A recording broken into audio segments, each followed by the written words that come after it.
বেশি বড় হয়ে যাচ্ছে। হ্যাঁ, অল্প অল্প করে বলো।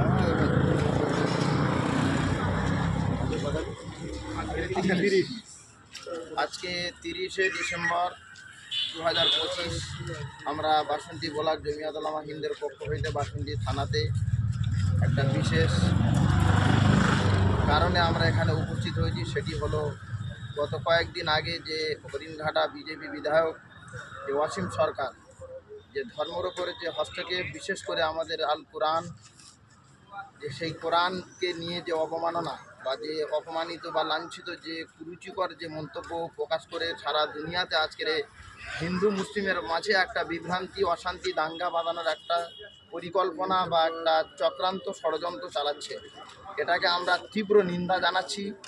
আর সাথে সাথে আমরা আজকে বাসন্তী ব্লক জমিয়ত উলামা হিন্দের পক্ষ হইতে আমরা আমাদের সভাপতি সাহেবের উপস্থিতিতে বাসন্তী থানার আইসি সম্মানীয় অভিজিৎ পাল মহাশয়ের টেবিলে আমরা বসে দীর্ঘক্ষণ আলোচনা করার পরে আমরা হরিণঘাটা ওয়াসিম সরকারের বিরুদ্ধে আমরা এফআইআর করেছি, তার রিসিভও আমরা পেয়েছি।